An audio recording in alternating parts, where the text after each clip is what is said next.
Boa noite, senhores, senhoritas, cavaleiros. É um prazer estar aqui hoje, companheiros da mesa, camaradas. Meu nome é Vinícius Casalino, para quem nos apresentando aqui, né? Primeira vez que venho na PUC São Paulo, um evento muito bacana. Estava conversando com o João, quando nós começamos essa coisa de debater marxismo e direito.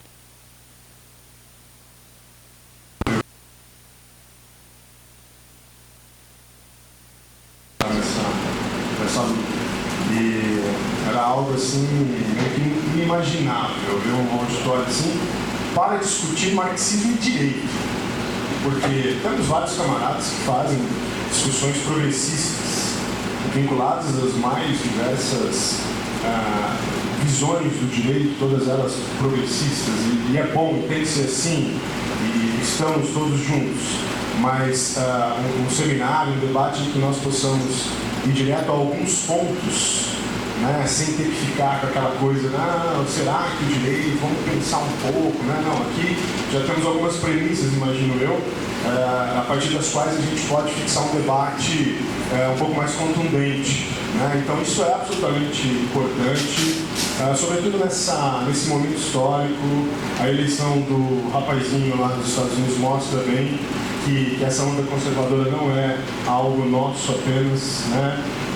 Brexit, agora Trump, então de fato o mundo retorna àquele neoliberalismo mais pesado, né, que nós tínhamos ali até 2008 deu um tranco, né, mas agora ele voltou com toda a força. Então esse tipo de evento é importante. Já comecei muito bem conhecendo a Elga, e já uma ponte ali com Brasília, né, o Camilo, que já estamos aí mais ou menos no mesmo bairro há algum tempo, e, enfim. Uma coisa que eu gostaria de dizer também, conversei com o João, a importância dos senhores trazerem aqui o debate marxista plural. Isso eu achei muito bacana, para que eu vi os nomes que foram convidados, porque existe uma linha dentro do marxismo de direito que já está razoavelmente consolidada, e que parte lá de Pachucanes, né, que é a leitura central, tem uma leitura que já predomina e que vem se consolidando com uma certa, digamos assim, predominância. E de alguma maneira isso acaba excluindo leituras complementares, adversas, enfim, a dialética ela precisa trazer a contradição, senão a coisa fica muito planificada. Então, assim, esse evento trouxe, né, esse olhar diferente. Eu vi que o grupo fez uma reunião com o professor Vitor Sartori, né, lá de Minas Gerais, que é um cara muito bacana, faz um trabalho muito sério. E assim, achei muito legal isso, porque é apenas a partir da pluralidade de visões que o marxismo avança. Uma visão só a gente já viu que isso não dá em boa coisa. O João disse que ontem os debates foram um pouco mais exaltados, já até adivinhei quais foram as tendências que... e tenho certeza que hoje isso não acontecerá, né? Acho que não é o caso. Bom, eu tenho o ônus de começar. Eu não queria começar, eu queria terminar, mas enfim, a prerrogativa da Elga. Bom, eu acho importante colocar os senhores a par assim, de qual é a minha chave teórica. E o que é que essa chave teórica traz como contribuição para a análise, a crítica marxista do direito. Quando a gente começa a pesquisar marxismo e direito de uma maneira um pouco mais rigorosa, a gente acaba caindo no Pachucanes. Não tem como fugir disso. Você vai trabalhar lá o debate Pachucanes Estútica, né? Pachucanes Vichinski um pouco, mas o debate central. Mas você vai ver, e quem está começando agora, acredite em mim, vai ver que o ponto de vista de Pachucanes, ele é, eu não vou dizer mais rigoroso, porque estaria menosprezando o estudo, que não é esse o caso, mas ele de fato está entranhado no método e na lógica de análise que Marx desenvolve no Capital. Não tem como negar isso. O Bilharit fala isso no livro dele, eu concordo muito com isso, né? Pachucanes realmente faz a leitura jurídica do Capital, extrai de fato, entre aspas, o conceito de direito que existe no Capital. Então não tem como fugir muito disso, ele é o parâmetro a partir do qual a gente consegue se situar dentro da crítica marxista do direito. Ele faz o combate com as linhas positivistas, o debate dele com Kelsen é fantástico, e não adianta você dizer que Kelsen não é um cara brilhante, porque ele é, né? Não é porque ele é adversário que você não pode reconhecer a genialidade dele, ele é um cara brilhante, e você tem ali um debate de dois gigantes. E é claro que, do meu ponto de vista, obviamente, Pachucanes é infinitamente superior, porque Kelsen é formalista, lógico, aquela coisa toda que a gente estuda lá no primeiro ano do curso de Direito. Tá? Então eu também segui esse caminho, não teria como seguir, peguei a teoria geral do direito do marxismo, fiz várias leituras, até porque ele é curtinho, então você pode ler várias vezes, e aí você começa a buscar outros comentadores. E de fato não existem muitos comentadores, e veja, eu posso estar enganado, mas por onde andei por aí em termos teóricos, o Brasil está até que bem representado, viu? Porque a gente tem uma profusão de estudos marxistas aqui que você não consegue encontrar, pelo menos na internet, pesquisando aí, ou bibliografia, é muito raro nós encontrarmos assim, um debate como o que temos aqui, que é incipiente, que está começando, mas que já tem aí uma certa densidade. E obviamente você acaba chegando no Márcio Guilherme Nares, que é o pioneiro dos estudos de Pachucanes, né? Tem um livro que é excelente sobre Pachucanes, uma leitura autosseriana de Pachucanes, e aí a partir daí você começa então a fazer as correlações, né? Bom, quando eu me propus a estudar Pachucanes e a crítica marxista do direito, era uma época, acho que muitos dos senhores ainda bem novinhos, imagino, era uma época que estava muito na moda no Brasil, o estudando Mesaros, aquele paralelo do Capital. Né? Há muito tempo estava começando a publicar, tal, e Mesaros ele é lucasiano, né? Ele disse que ele faz uma crítica, ele é lucasiano. Então, foi muito bacana porque eu pude fazer esse contraposto, né? essa dialética, uma visão meio autosseriana, uma visão meio lucasiana. E, sinceramente, não é que eu não gostei de nenhuma das duas.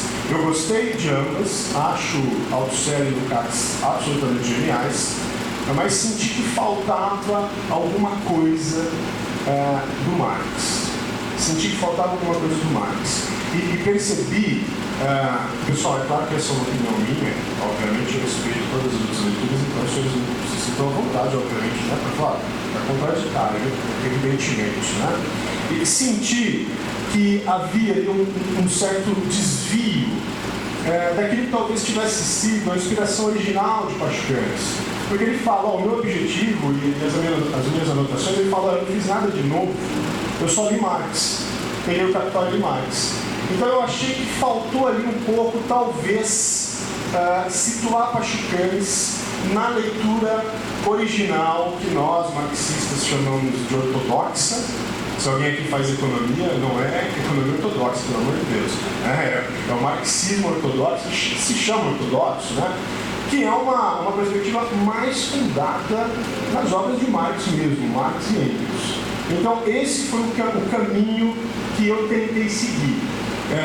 Tentei introduzir Pachucanes com a leitura auxiliana, lucasiana ali, sempre junto, né, fazendo diálogo, mas tentei introduzir isso no esquema do pensamento marxista, ou melhor, marxiano, né, de Karl Marx e do Engels ali, né, circunstancialmente, tentei introduzir isso na estrutura lógica desse pensamento. Fui nas origens. Perdi muito tempo nas origens, perdi entre aspas, obviamente, mas fiquei muito nessa leitura do Marx original. desde o jovem Marx até o velho Marx.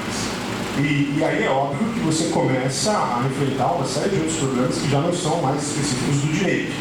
Porque você tem N debates a respeito da própria interpretação da obra de Marx. Não, o certo é uma posição muito específica sobre isso, né? Imagino que os senhores saibam.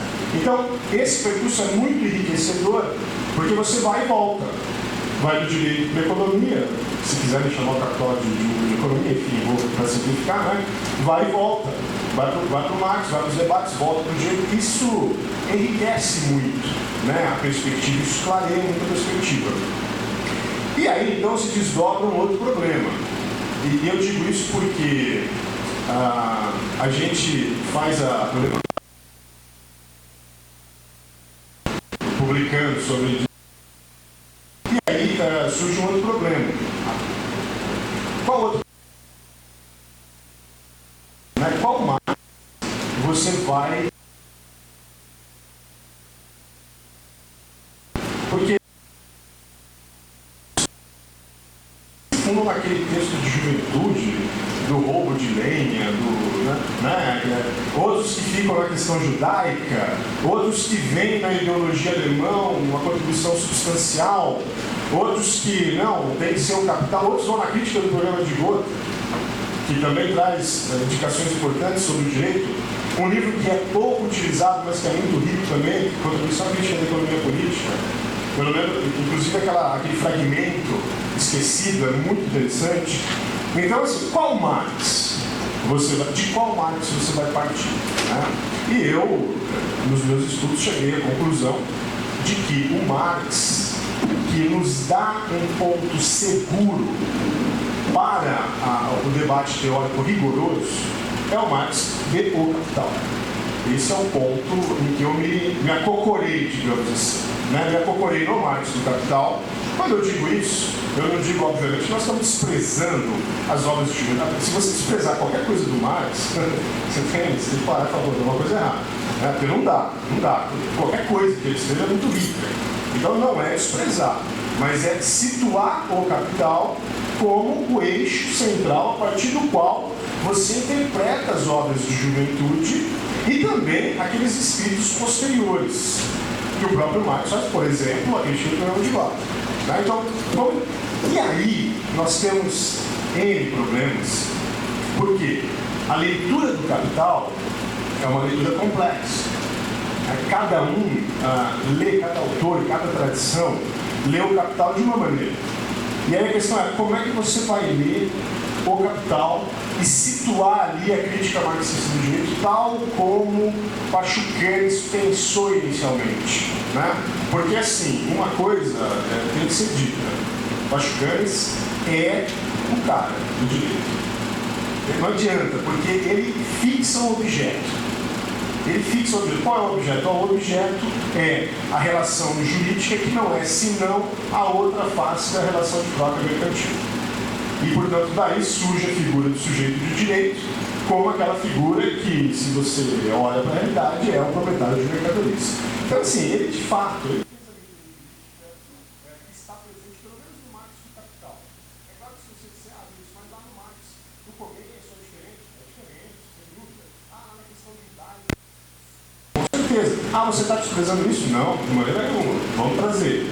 Mas o eixo jurídico é o do Capital. Ele vai do livro 1 ao livro 3. O livro 3, que é muito, digamos assim, negligenciado.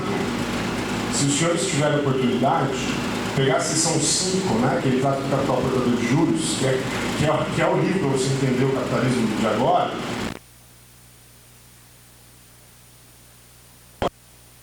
No caso da seção 5, do dinheiro como mercadoria. Então, assim, de fato, obviamente,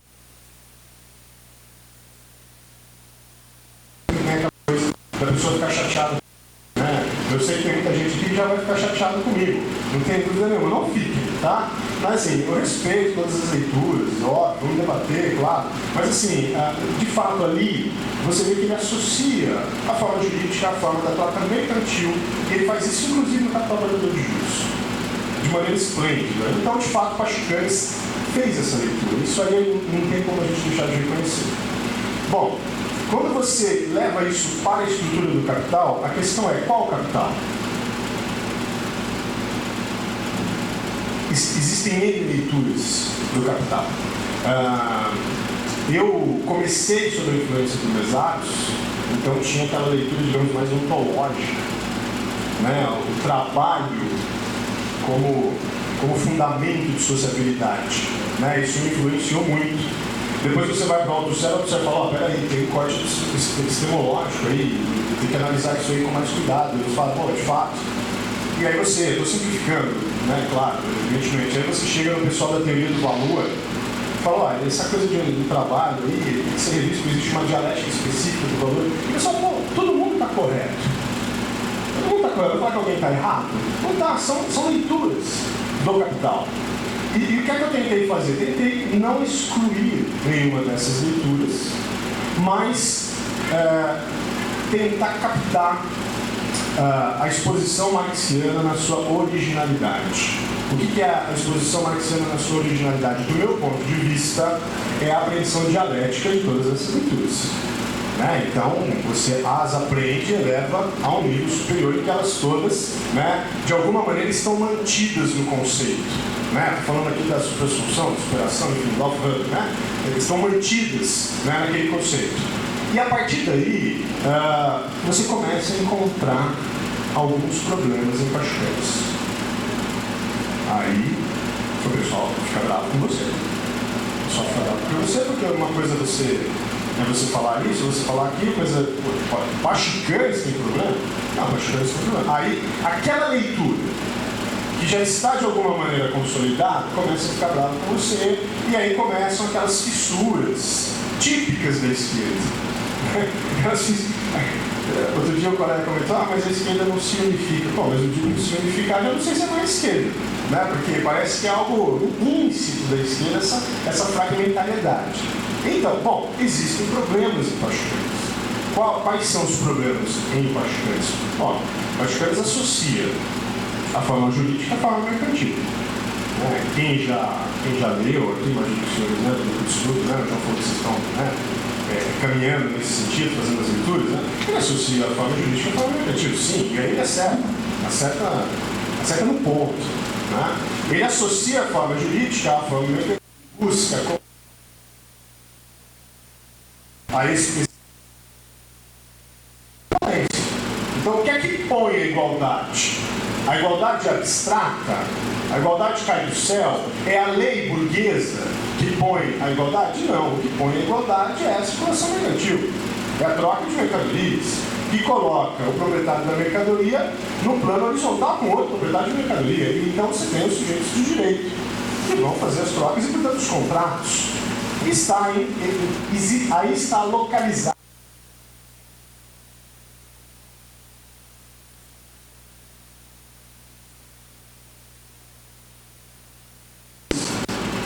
Isso é o que eu gastei ou me falta? Você está brincando. Sério? Sério. Bom, que coisa terrível. Não era uma hora e meia, não? Não. Bom, vou tentar dar uma sintetizada. Bom, a hora que você situa no contexto de troca mercantil, fala assim, mas e o capital? Porque o capital é tudo menos, ou ele é tudo... É também uma relação mercantil, mas ele é uma relação de exploração, né? de extração do mais valor, que se dá pela extração do trabalho, que se dá pela exploração do trabalhador, que firma um contrato, que é o famoso contrato de trabalho. Como é que a gente concilia, né, paradigma pascaliano de relação mercantil, de troca de equivalentes, com a estrutura totalizante, né, para levar o Lukács aqui, né, totalizante, de um sistema que se funda na exploração e na extração de excedente. Então você tem que conciliar, ou melhor, você tem que explicar como é que as relações jurídicas predominam, como é que relações de troca de equivalentes, portanto, de igualdade, pelo menos sobre o aspecto formal, predominam num sistema que é um sistema de exploração. E como é que o trabalhador se enxerga como um sujeito de direito, e ele se enxerga mesmo. Você pega o trabalhador aqui na rua, conversa com ele, ele é um proprietário.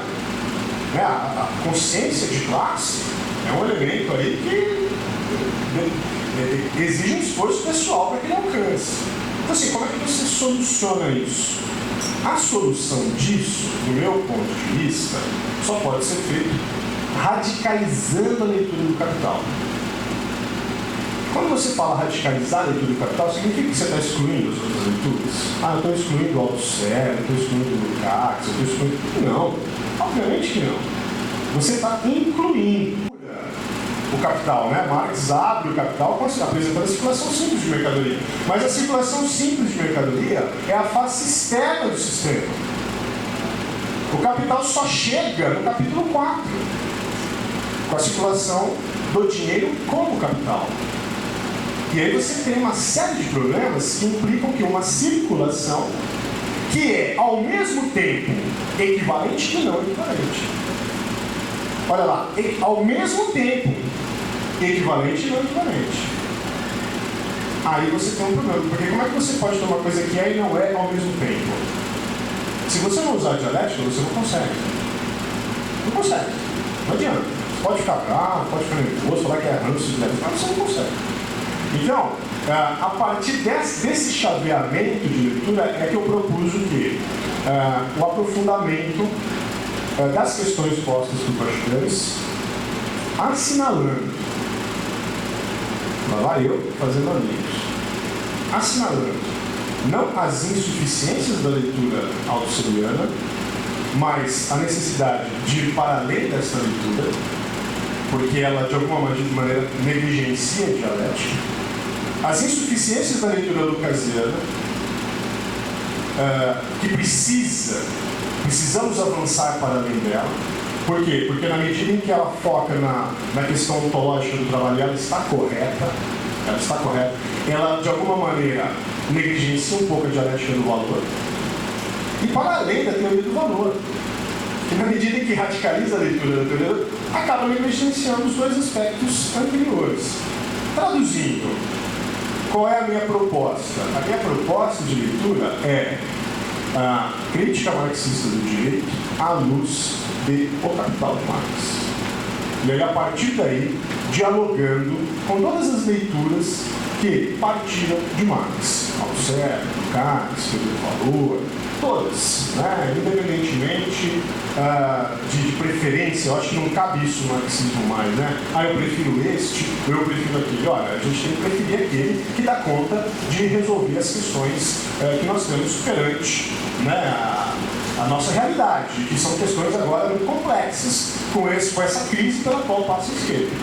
Ok?